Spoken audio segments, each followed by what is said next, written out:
has declared a day of national mourning after the suicide attacks at Istanbul's main international airport. More than 40 people have been killed, at least 13 were foreigners, and some 240 others injured. Early signs point to the Islamic State group, but no one has claimed responsibility as yet for the attacks. This is CCTV footage of one of the three explosions. Three attackers got to the airport by taxi and opened fire at the entrance to the international arrivals terminal. They blew themselves up after police fired back. This happened at around 10 p.m. local time, that's 3 in the morning here in Singapore. It's the deadliest of 4 attacks in Istanbul this year, and Turkey shares a border with Syria and is also part of the US-led coalition against Islamic State. I was in there and people were shooting on one side and we all ran the other way, and then the bombs went off and people started running the other way and there's more shooting. 大部分人都往那边跑，然后就跟着他们都趴下了，然后就说是看到有个人打着枪进来，然后他那个警察就和他什么就说打枪嘛，然后一开始就是第一声爆炸响了，然后第二声爆炸响的时候离我们也就有3米多远吧。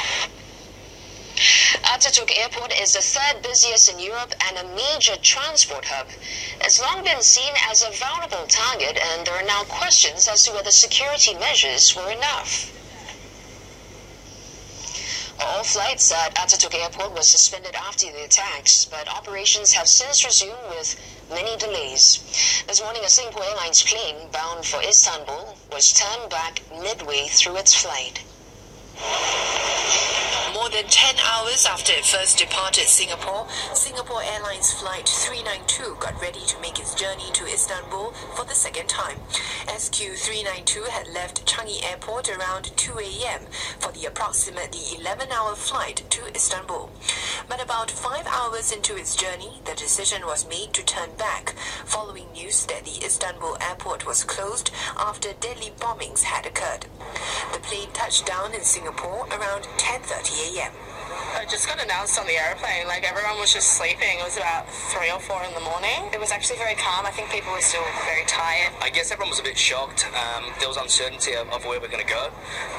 But once we returned, Singapore Airlines had organised, obviously, to get us all sorted on the next flight. So, or whatever they could organise. SQ392 was rescheduled to leave Singapore at 12:30 p.m., though it did not depart till about an hour later. Only 115 of the 201 passengers on board the first plane opted to make the journey again. Several of them are Turkish nationals. Others on board chose to continue their journey on other routes. Well, I'd rather not go through there and risk my life just in case it happens again, because you never know.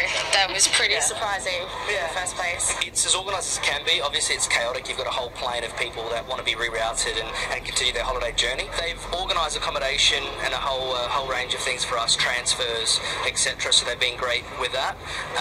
But yeah, that's kind of where we're at the moment, just waiting to go on our next flight. Singapore Airlines says it will waive all fees for customers who want to rebook or reroute their flights arriving into or departing from Istanbul. The waiver is valid for tickets issued on or before June 29th for travel up to July 31st. However, customers who wish to reroute their flights may have to pay the fare difference. Singapore has joined the chorus of condemnation around the world following the attacks on Istanbul's airport. Our foreign ministry has sent its condolences and says that Singapore stands in solidarity with the Turkish people and government during this difficult time. There are no reports of any Singaporeans injured or directly affected by these attacks.